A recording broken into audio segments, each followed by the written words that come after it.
2090 সালে যখন মা মেয়ের জন্য জামাই পছন্দ করে। মা, হুম, আমি একটা ছেলেকে ভালোবাসি। তার ছেলে কি করে? ছেলে সরকারি চাকরি করে। না না, সরকারি চাকরিওয়ালার সাথে বিয়ে দেওয়া যাবে না। কেন মা? আগেরটা তো ডাক্তার ছিল। আগেরটা ডাক্তার ছিল তো কি হয়েছে? আমি কি বলেছি তোমাকে?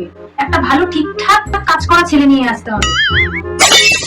ঠিকঠাক কাজ মানে তো এই নয় যে সরকারি চাকরি করে, বড় ব্যবসা করে বা প্রাইভেট কোম্পানিতে জব করে। এগুলো কোনো ঠিকঠাক কাজ হলো? না না, কোনো ভবিষ্যৎ নেই এগুলো। একটা ঠিকঠাক কাজ করা ছেলে নিয়ে আসবে, আমি মত দেবো। One eternity later.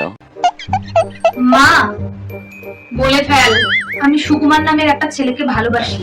আবার ছেলে পছন্দ করেছিস? তাই এই ছেলেটা কি করে শুনি?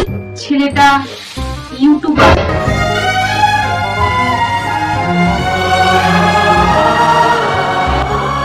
এই প্রথম তুই একটা ভালো ছেলে পছন্দ করলি, একদম পারফেক্ট।